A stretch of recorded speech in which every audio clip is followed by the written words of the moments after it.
Colosio baja del templete y rodeado de su equipo de seguridad empieza a caminar lentamente hacia la camioneta para salir de ahí. Para ese momento hay todavía más personas que cuando llegaron y las cosas comienzan a salirse de control. No pueden más que empujar poco a poco entre el tumulto sofocante. Colosio sigue abriéndose paso como puede. Está cerca de la salida, pero la muerte está más cerca. De un momento a otro, el cañón de un revólver Taurus calibre 38 reposa en su sien derecha y dispara. Se presentaba como el político que cambiaría todo, que terminaría con la corrupción y levantaría a todos los Méxicos. Pero dicen por ahí que una decisión le terminó costando la vida. Un discurso en el que se separaba de su propio partido y lo hacía ver mal, lo que aparentemente chocó con los intereses de hombres muy poderosos. La versión oficial cuenta que el tirador fue un lobo solitario, pero por las inconsistencias en la historia, la gente terminó creyendo que todo se trató de un plan de las altas esferas. En este video trataremos de responder a la pregunta: ¿quién acabó con Colosio? Y más importante aún, ¿realmente hubiera podido cambiar el país como muchos creíamos?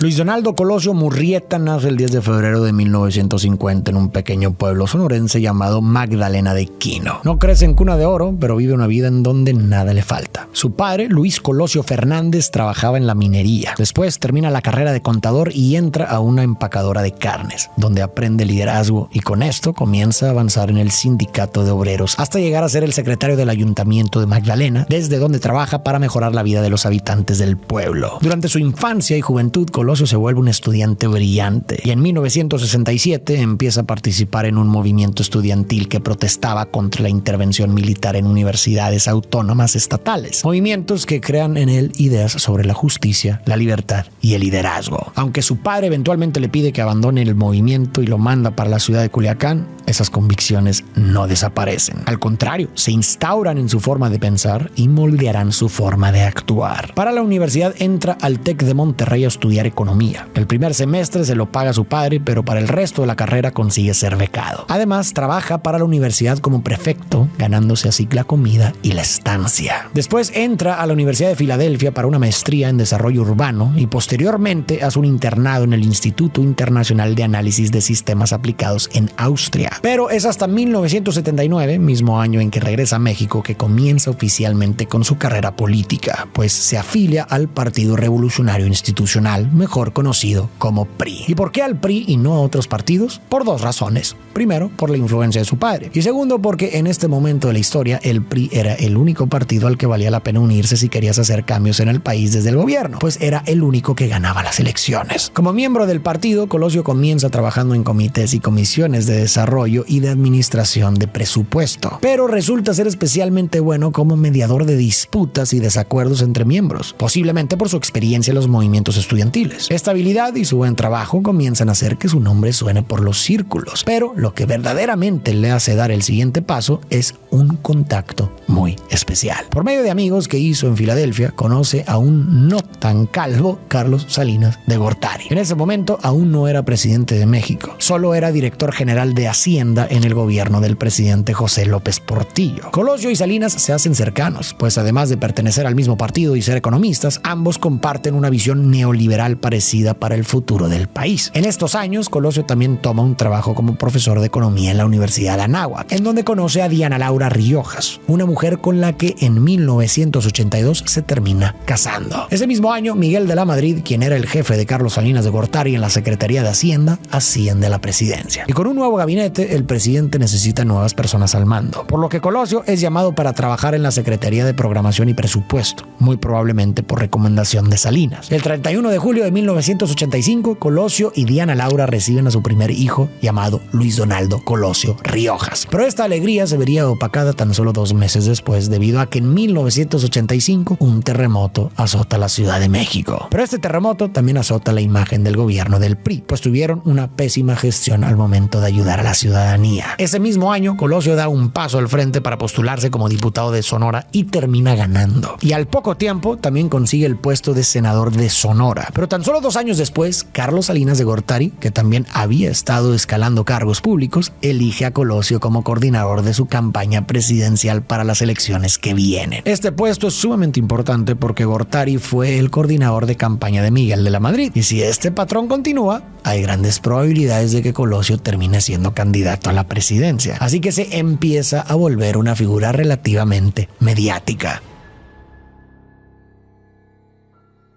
Después de algunos meses haciendo campañas, llega el día de las elecciones para ver si Carlos Salinas sube a la presidencia. Pero surge un problema. Hasta ese momento de la historia de México, el PRI siempre había ganado con facilidad las elecciones. Desde que México adoptó un sistema electoral formal hasta este punto de la historia, que es alrededor de 1988, el PRI jamás había perdido una elección presidencial. Pero esta racha se estaba viendo amenazada por años de negligencias, la mala gestión del temblor y otros asuntos nacionales, por lo que ni Gortari ni el PRI estaban seguros de lograr la victoria. La oposición de Carlos Salinas de Gortari en las elecciones de 1988 son Manuel Cloutier por el Partido Acción Nacional, o PAN, y Cuauhtémoc Cárdenas por el Frente Democrático Nacional, el predecesor del PRD. El 6 de junio, la gente sale a votar con la esperanza de que las cosas cambien, y esta unión rinde sus frutos, pues cuando llega el momento de contar los votos, las cosas se ven bastante reñidas. La expectativa de la gente y de la oposición es grande, pues sienten que en estas elecciones finalmente han logrado lo impensable. Pero a mitad del conteo,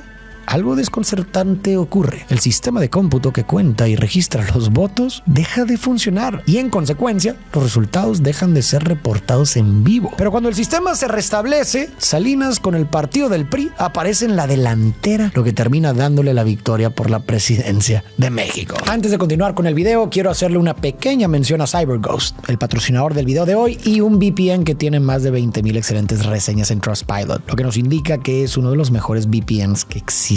Un VPN es esencial para proteger tu privacidad digital. Cada vez que navegas por internet hay muchas miradas siguiéndote y ni siquiera el modo incógnito te protege por completo. Pero aquí es donde entra en acción CyberGhost VPN. Solo necesitas seleccionar una de sus más de 100 ubicaciones antes de navegar para cifrar y redirigir todo tu tráfico a través de sus servidores seguros. De esta manera nadie podrá ver tu actividad en línea. Y esa misma capacidad de cambiar de ubicación la puedes usar para desbloquear contenido y juegos restringidos geográficamente en más de 40 plataformas de streaming. Puedes cambiar tu ubicación virtual a Estados Unidos y acceder hasta un 50% más de contenido en Netflix, Amazon Prime, Disney Plus y muchas más. Funciona en Windows, macOS, Android y iOS y te permite proteger hasta 7 dispositivos simultáneamente, perfecto para compartir con amigos y familiares. Además, conseguir lo equivalente a un 83% de descuento si lo descargas desde el link que te dejé en la descripción. Y CyberGhost está tan seguro de ser un buen servicio que te dan una garantía de reembolso de 45 días sin preguntas ni peros.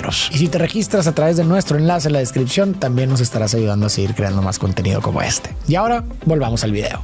Algunos piensan que fue fraude, otros solo un pequeño fallo técnico que no alteró nada. Pero no hay nada que los otros candidatos puedan hacer para impugnar legalmente los resultados de las elecciones. Para ese punto de la historia, el PRI siempre había tenido control de la presidencia, de todas las gubernaturas estatales, de las cámaras de diputados y senadores y hasta de los medios. Es por eso que en los 90s el escritor Mario Vargas Llosa llamó a México la dictadura perfecta, porque aunque siempre se había respetado la máxima de no reelección, por casi 70 años el proceso electoral había sido prácticamente una ceremonia simbólica para colocar a otro candidato del mismo partido en la silla. La reelección en sí es innecesaria, pues el poder simplemente pasa de uno a otro con el favor del dedo presidencial y el sistema hace el resto. Todo legal y todo perfectamente controlado. Es una dictadura sin dictador, pero con el control absoluto del aparato político, mediático y electoral. Una máquina perfectamente diseñada para perpetuar el poder del PRI. Esto es importante por un discurso que Colosio dará más adelante, así que tenlo en mente. El problema para el partido del PRI es que para 1988 y después de lo de la caída del sistema de votos ya se comienza a volver difícil mantener una buena imagen del PRI, por lo que Salinas elige a Colosio como presidente del partido con la intención de que use sus habilidades conciliadoras, carisma y buena reputación para limpiar un poco el nombre del partido. En su discurso, al aceptar la candidatura, Colosio critica la actitud conformista de los priistas que se sienten seguros de ganar solo por ser del PRI y advierte que si el partido no está al frente del cambio político, entonces no tiene razón de ser. En el video del discurso vemos a Manuel Camacho Solís, quien parece incómodo con lo que dice Colosio, tal vez porque lo sintió como un ataque o porque encuentra el mensaje muy radical. Pero lo que sí es seguro es que no será la última vez que Colosio incomode con sus palabras, ni la última vez que Camacho Solís juega un papel importante. Así que no lo pierdas de vista. Como presidente del PRI, Colosio comienza a proyectarse en las entrevistas como un líder que busca abrir el poder y representar mejor a la sociedad y reconoce que controlar las instituciones no equivale a tener el apoyo del pueblo. Algo evidente en la pérdida de votos del partido. Esto lo muestra como un político hábil y honesto al admitir los errores del PRI.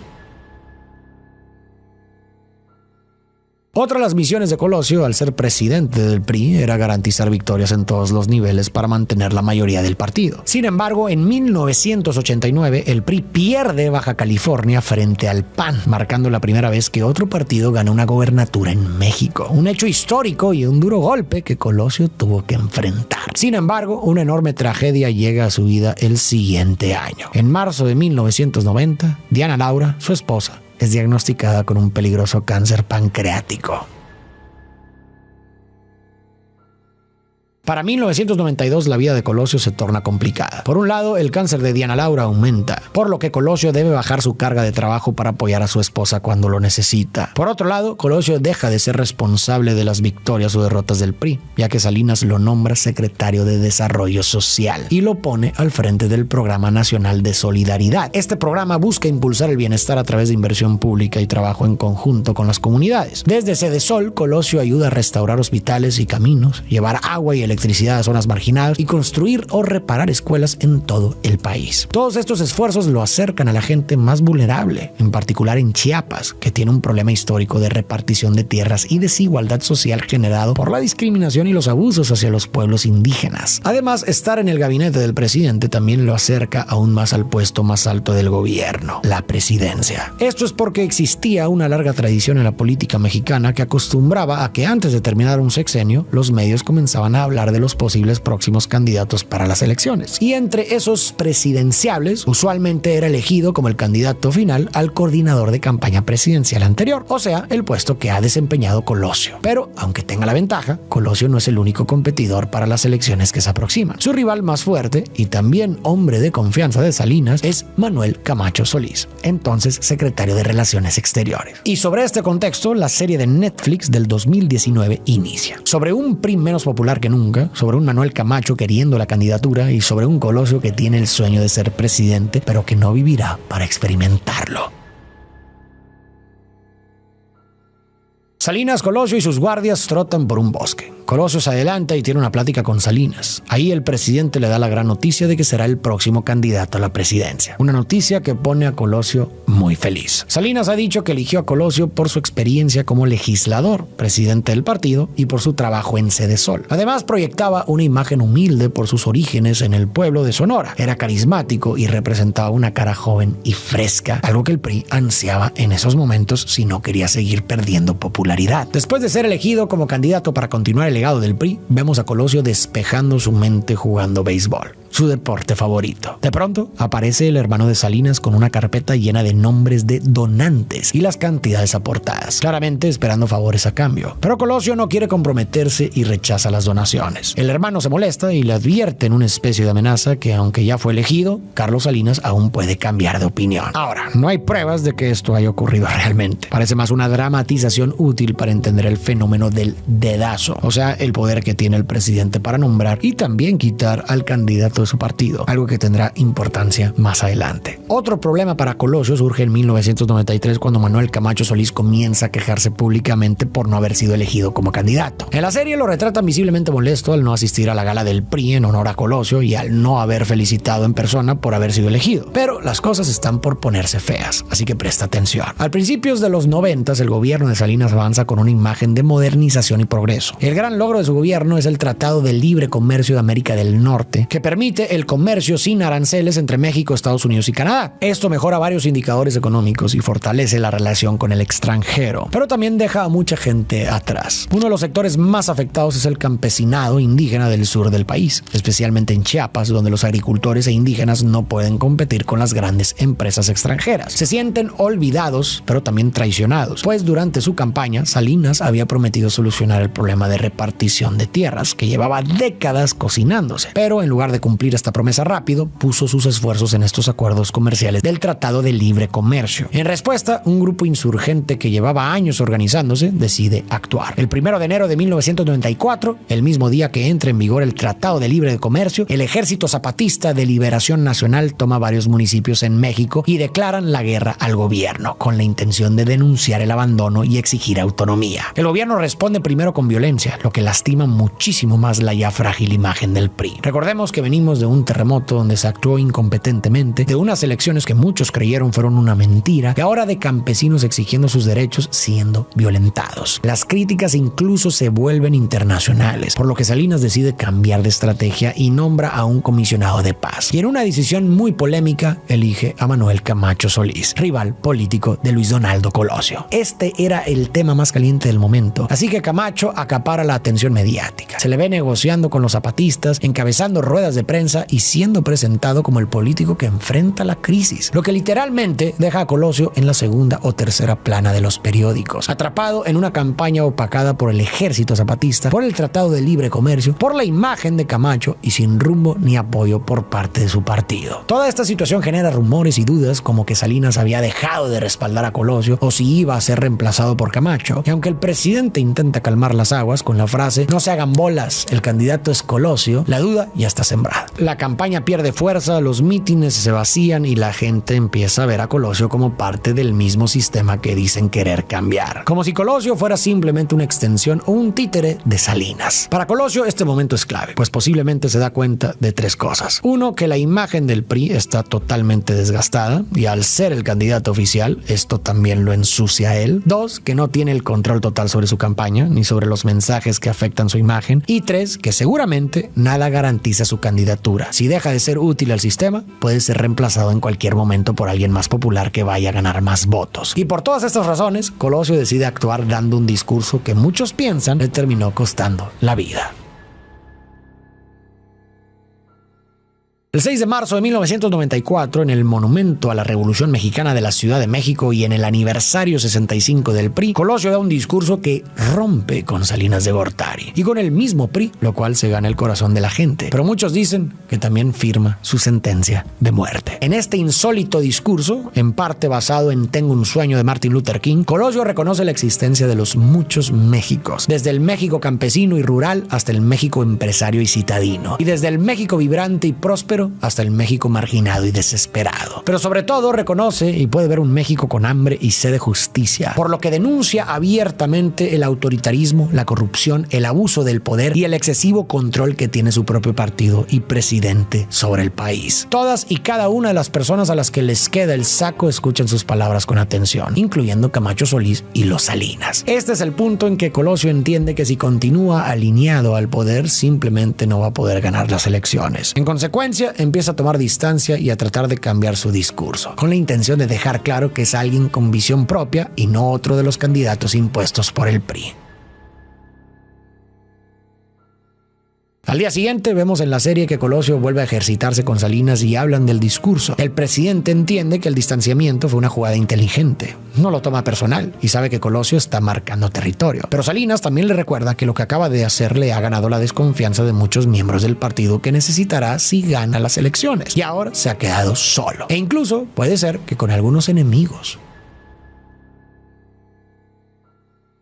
En la serie, Colosio recibe frente a su portón una amenaza de muerte en forma de una corona de rosas. Como figura pública, sabe que este tipo de advertencias son comunes, así que no le da demasiada importancia y decide no preocupar a Diana Laura. Su discurso había incomodado a varios dentro del PRI, especialmente a quienes se beneficiaban del sistema. Pero Colosio sabía que esas personas no votarían por otro partido, así que siguió adelante con su mensaje. Gracias a su discurso y nuevas estrategias, sus mítines comienzan a llenarse de nuevo. La gente está entusiasmada y empiezan a creer en él como una verdadera opción de cambio. Eso es clave porque aunque la elección estuviera arreglada, como sugiere Salinas al menos en la serie, Colosio necesitaba una imagen de legitimidad para poder gobernar con credibilidad. Pero mientras pensaba en el futuro, la vida se reía, pues el destino tenía otros planes para nuestro candidato.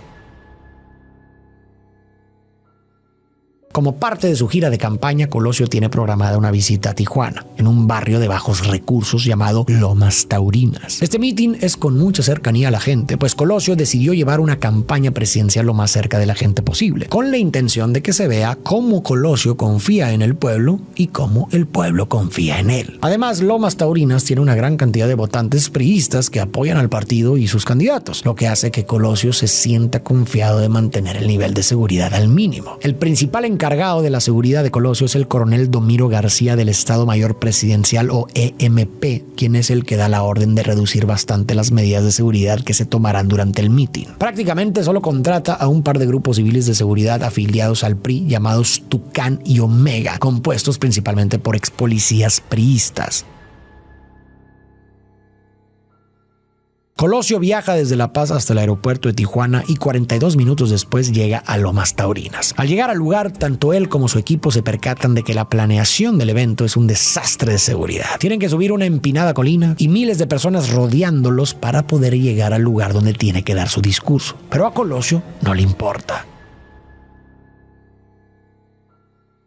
En su último discurso, Colosio habla sobre liderar un gobierno sensible y responsivo a las necesidades de las comunidades y los barrios como este, promoviendo economías enfocadas hacia ellos.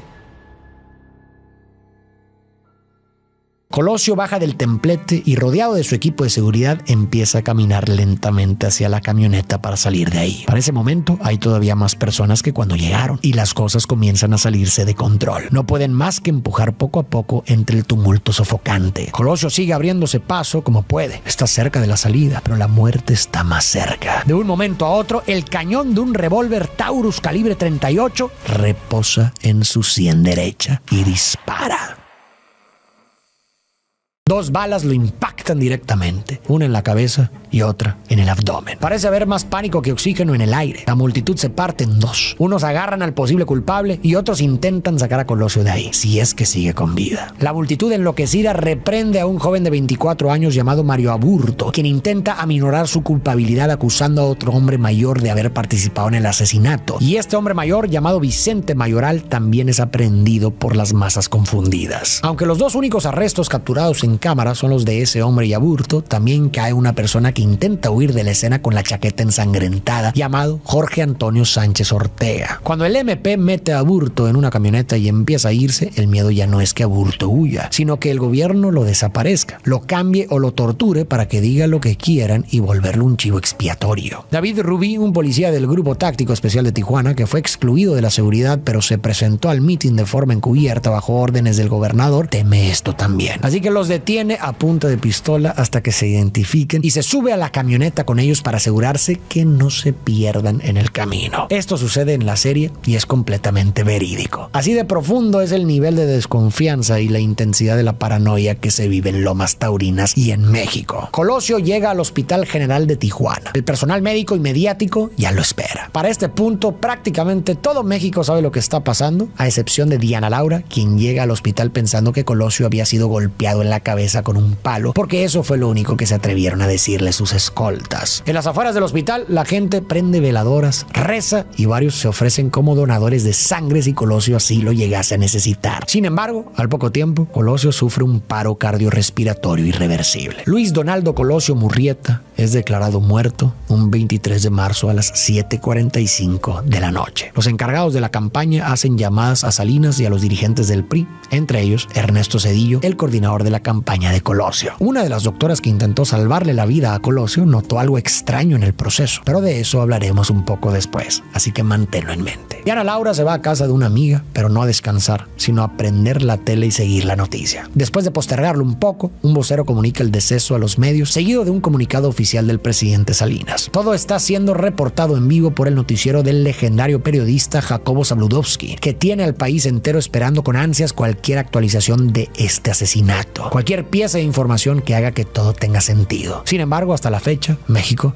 sigue esperando. Un día después del asesinato y sin siquiera haber asignado a un fiscal especial para dirigir las indagaciones, el procurador general sale públicamente a decir que Aburto actuó solo. Estas declaraciones fueron un grave error, pues siembran la idea de que todo estuvo planeado y coreografiado desde el primer momento, pero no por un grupo aislado, sino por el mismo gobierno. Los procesos funerarios de Colosio son completamente públicos y cuando Salinas de Gortari y Manuel Camacho Solís llegan al funeral, los ciudadanos presentes los corren a gritos del lugar, lo que deja clara la desconfianza que existía de la misma gente hacia los hombres en el poder. Diana Laura entierra a su esposo en Magdalena de Quino 2 días después de su muerte, advirtiendo en su discurso que las ideas de Colosio siguen vivas y son inmunes a las balas, además de que sostiene que el asesinato de su esposo fue planeado desde el gobierno. El PRI, por su parte, parte, no tarda en elegir un candidato sustituto, pues las elecciones no se van a mover de día. Con base en la tradición, eligen a quien era coordinador de campaña de Colosio, Ernesto Zedillo Ponce de León, quien es ahora conocido como el último presidente del reinado del PRI. Las declaraciones del procurador no pueden ser tomadas como una verdad jurídica, así que las investigaciones oficialmente comienzan unos días después con la creación de una comisión especial encabezada por el jurista Miguel Montes García como fiscal del caso. Por su parte, Aburto es enviado al penal de máxima seguridad de Almoloya, junto con Vicente Mayoral, el hombre mayor a quien aprendieron, y su hijo Rodolfo. En un inicio, el fiscal Montes descarta la teoría del tirador solitario, sugiriendo que hubo una acción concertada para eliminar a Colosio, pero no sugiere que haya sido un segundo tirador, sino que personas del circuito cercano de Colosio, incluyendo el coronel Domiro, habrían ayudado a Aburto a llegar ahí, por lo que ordenan arrestos preventivos contra su equipo de seguridad. Sin embargo, poco después sale a la luz una libreta personal de Aburto que lo cambia todo. Este manuscrito es nombrado como el libro de actas y se trata de la libreta personal en donde Aburto plasmaba sus pensamientos, dibujos e intenciones de eliminar a Colosio. Pero hay algo más extraño aún en Aburto, y es que durante los interrogatorios ha estado haciendo recreaciones de los actos, en donde sus explicaciones siempre cambian y nunca tienen sentido. Según él, se presentó al meeting de Lomas Taurinas porque nunca había asistido a uno. Tenía curiosidad y llevaba su revólver solo para venderlo. En otros interrogatorios, Aburto niega todo. En ocasiones dice que sí fue, pero que solo disparó una vez, que fue un accidente causado por un tropiezo después de sacar el arma que le incomodaba en el pantalón, o que solo quería herirlo en el pie para castigarlo por tratar mal a la gente del meeting y así transmitir su filosofía pacifista. Por declaraciones como estas, los expertos lo clasifican como mitómano y megalómano. Esto hace que Montes dé marcha atrás a su conclusión para concluir que efectivamente se trató de un tirador solitario y posteriormente libera al resto de acusados. A Mario Aburto Martínez se le dicta una sentencia de 45 años de prisión por el homicidio calificado de Luis Donaldo Colosio Murrieta y por portación de arma de fuego sin licencia. Hay múltiples razones para sospechar que el asesinato de Colosio pudo haber protegido intereses oscuros. Sus promesas de reformar al PRI, combatir la corrupción y la impunidad y su posible desacuerdo con las reformas económicas y el Telecán podían incomodar tanto a políticos como a grupos criminales. Además, la investigación dejó vacíos que alimentan la desconfianza pública hacia la versión oficial. Así que hablaremos de algunos de los que dan pie a que el público dude de la veracidad de la versión oficial de los hechos. La primera teoría es la de los tres Aburtos. Desde el inicio circuló el rumor de que el Mario Aburto visto en Lomas Taurinas, el fotografiado en la Procuraduría y el que llegó al penal de máxima seguridad eran tres personas diferentes. Esto debido a que en cada una de las fotos se veía diferente. Sin embargo, esta teoría es fácil de descartar. Se trata del mismo Aburto en momentos diferentes, tras recibir una golpiza, horas después con la hinchazón bajando y días más tarde ya recuperado y con nuevo corte de pelo. No obstante, a partir de aquí las teorías se vuelven más complejas. La segunda situación sospechosa que rodea la muerte de Colosio son sus muertes colaterales. En la serie de Netflix hay un comandante de la policía de Tijuana llamado Federico Benítez. Ahí se nos muestra que investiga por su cuenta el asesinato de Colosio y al acercarse demasiado a la verdad, policías corruptos conspiran para eliminarlo. En la vida real, Benítez sí investigó el caso y sí fue eliminado meses después cerca de un aeropuerto, pero no hay pruebas de que estuviera ligado al caso. Durante ese tiempo, Benítez también había realizado arrestos importantes contra un poderoso cartel de Tijuana, entonces su fallecimiento pudo haber sido por tocar otro tipo de intereses. Y el segundo deceso fue el hombre que grabó el video más famoso del asesinato. Este hombre fue ejecutado 2 años después, pero no tenía ningún tipo de relación con la investigación, así que no se puede concluir nada. La tercera teoría es la del Caballero Águila. Se señala como un punto de controversia las conductas de Aburto en las primeras interrogaciones. Habla de un libro que publicó a la prensa internacional, exige la presencia de cámaras extranjeras y dice que el disparo fue un accidente. En resumen, solo divaga. Nada tiene sentido, ni es suficiente para llamarlo culpable, pero sí lo pinta como una persona muy extraña, lo cual más adelante alimentaría sus diagnósticos de mitómano. Sin embargo, otra lectura que la gente le dio fue la de la serie de Netflix, que implica que Aburto fue de alguna forma intervenido con una potente droga para hacerlo actuar de esta forma. La cuarta es la de los 2 calibres y esta tiene que ver con la doctora que trató de salvarle la vida a Colosio. Extraoficialmente, la doctora dijo dijo que las 2 heridas de bala de Colosio le parecían de diferentes tamaños, por lo que era imposible un tirador. Esta teoría tiene pies porque no es una doctora cualquiera. Se trata de la doctora Patricia Aubanel, la legendaria cardióloga mexicana que le salvó la vida a la Madre Teresa. Sin embargo, por más reconocimiento que tenga en el campo de la cardiología, Aubanel no es forense, así que sus declaraciones se deben tomar con un grano de sal, y lo más probable es que ella también se haya dado cuenta de eso, por lo que nunca las repitió oficialmente. La quinta teoría es la de Jorge Antonio Sánchez Ortega. Muy seguido en las teorías de múltiples tiradores se habla del hombre de la chaqueta ensangrentada, Jorge Antonio Sánchez Ortega. Se cree que este hombre es el segundo tirador por 2 razones, además de la chaqueta ensangrentada. Primero, dio positivo en la prueba de rodizonato, la cual se usa para detectar la presencia de rastros de pólvora o metales pesados como los que dejarían en las manos un arma después de ser disparada. Y segundo, a pesar de esto, este hombre fue liberado de la Procuraduría de Tijuana horas después, presuntamente sin haberlo interrogado, por lo menos. Sin embargo, estas 2 cosas tienen explicación. Primero, las pruebas de rodizonato pueden dar falsos positivos a fumadores que utilizan ciertos tipos de encendedores, y da la casualidad de que Sánchez Ortega fumaba. Y segundo, su liberación express no es un misterio para el círculo interno. Sánchez Ortega era un agente secreto del CISEN, algo así como la CIA mexicana, que estaba ahí haciendo labor de seguridad para Colosio, y se manchó la chaqueta ayudando a cargar al candidato después del disparo. 6 meses después del asesinato de Colosio, otro asesinato altamente público sucedió. José Francisco Ruiz Massieu, el entonces presidente del PRI, el mismo puesto que había ocupado Colosio años antes. Ruiz Massieu fue asesinado en las afueras de un hotel en la Ciudad de México, también por un asesino solitario. La diferencia es que este asesino inmediatamente confesó todo. Dijo que altos mandos del partido lo habían contratado para llevar a cabo la ejecución, y el exdiputado que nombró está desaparecido desde entonces, por lo que se asume que está muerto o prófugo de la ley. La teoría indica que tal vez se hizo una especie de limpieza, por decirlo de alguna forma, de las fichas dentro del partido que no querían obedecer a los intereses de la mayoría. Y Colosio fue una de esas piezas, pues para algunos, en su discurso frente al monumento a la revolución, dio a entender que ya no serviría a los intereses de los que habían gobernado por décadas este país. Pero recordemos que estas son algunas teorías no comprobadas. Aún así, me gustaría leerte en comentarios para saber de qué lado de la historia está la mayoría. Ya con todo este contexto podemos responder la pregunta: ¿por qué esta historia sigue resonando con muchos hasta hoy? Y más importante, ¿realmente Colosio hubiera sido el cambio que este país necesitaba? La indignación que causó la muerte de Colosio tiene mucho que ver con el contexto de la época, donde había un creciente rechazo al PRI. Había acusaciones de manipulación de votos, pérdida de candidaturas y protestas por la mala gestión en asuntos nacionales. O sea, muestras de hartazgo de la población hacia su gobierno. Y es justo en ese momento donde surge Colosio, un hombre que representaba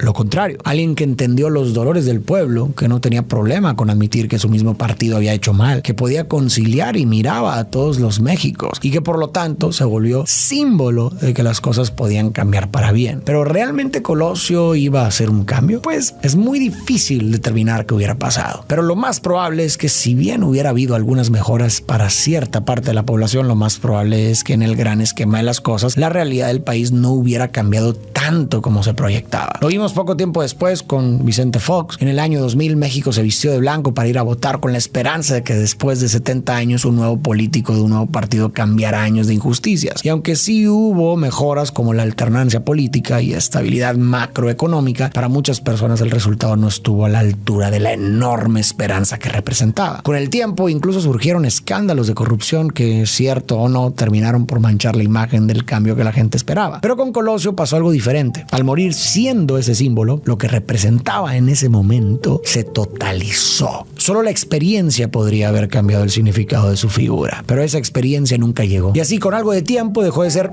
Colosio para convertirse en una especie de figura mitológica mesiánica. Y eso a mí me parece que es un síntoma de la realidad que vivimos. Magnificar a Colosio hasta convertirlo en ese mito es una respuesta a un México con hambre y sed de justicia del que él habló. Un país agraviado por la distorsión de la ley a manos de quienes deberían servirla. De mujeres y hombres afligidos por el abuso de las autoridades o la arrogancia del gobierno. Y como esas condiciones siguen prácticamente iguales, el mito ha persistido hasta hoy. Colosio se volvió un tótem al que se regresa cada vez que la insatisfacción crece. Y cuando esto pasa, volveremos a mirar ese mito esperando que lo encarne una nueva persona. En las sociedades suele existir la fantasía de que llegará una figura capaz de arreglarlo todo. Es un mito que se repite una y otra vez en la historia, en los líderes y en las religiones. El mismo Jesús es uno de esos ejemplos. Es un deseo con raíces muy infantiles, parecido a cuando de niños esperábamos que papá llegara a resolverlo todo. Y está bien, esa idea reconforta creer que en algún momento alguien más vendrá a solucionar nuestros problemas, pero quizás sea momento de dejar de depender de figuras mesiánicas. En primer lugar, porque si son personas malintencionadas, puede ser peligroso depositarles toda nuestra fe. Y en segundo lugar, no existe la garantía de que una figura que solucione todo llegue, o que si llega,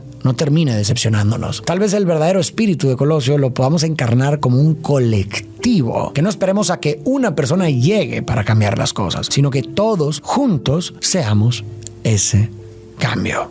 No olvides hacer clic en el enlace de la descripción para obtener el descuento especial que CyberGhost VPN otorga a los usuarios de nuestro canal. Esta aplicación protegerá tus datos mientras navegas y te dará acceso total a todo el contenido bloqueado en internet por solo $2.03 al mes. Te dejo el enlace en la descripción. Gracias por quedarte hasta el final y tú y yo nos vemos en el próximo video.